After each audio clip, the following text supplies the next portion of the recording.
খেয়াল করুন আমি চিকেনটা কীভাবে করছি।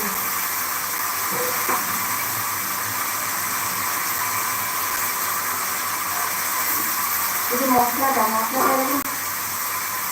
এরকম পুরো পিসবেন না, এরকম দেবেন।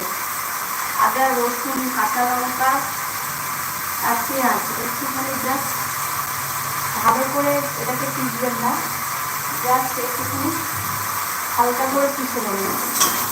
এই অবশেষে এটাকে দিয়ে দেবেন।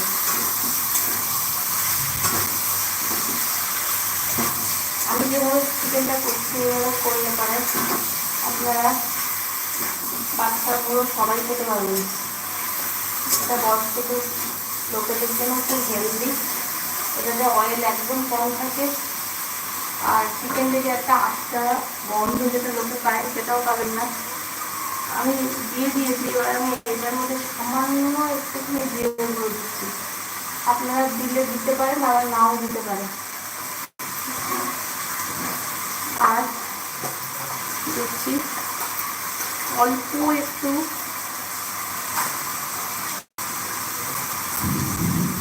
সামান্য একটু ধনে দেখুন কতটা দিয়েছি। আমি এখানে আমাদের 3 জনের মাংস রান্না করছি, সামান্য একটু ধনে দিয়ে,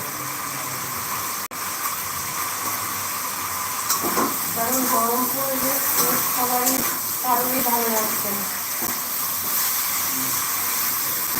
এটা এখানে আমি কিছুক্ষণ এবার এটাকে মাংসগুলো লাল লাল করে দেখুন ভাজা হয়ে লাল করে নিতে, কম তেলে এবং করে করে চিকেন দেবেন, যাতে চেষ্টা করবেন চিকেনটা থেকে যাতে জল না বেরোয়। জল বেরোলে ওটা থেকে একটা আস্তে গন্ধ বেরোবে, জল বেরোবে না। এইভাবে খোলা অবস্থাতে হালকা আগে এটাকে ভাজবেন, পাতলা ঝোল ধরবেন। যখন চিকেনের পাতলা ঝোল করবে সেটা যদি হয় এটাকে বেশি রিচ করার চেষ্টা করবেন না। এই যে আমি এখানে আর একটু সামান্য হলুদ দিচ্ছি, কারণ আমার হলুদটা কম হয়।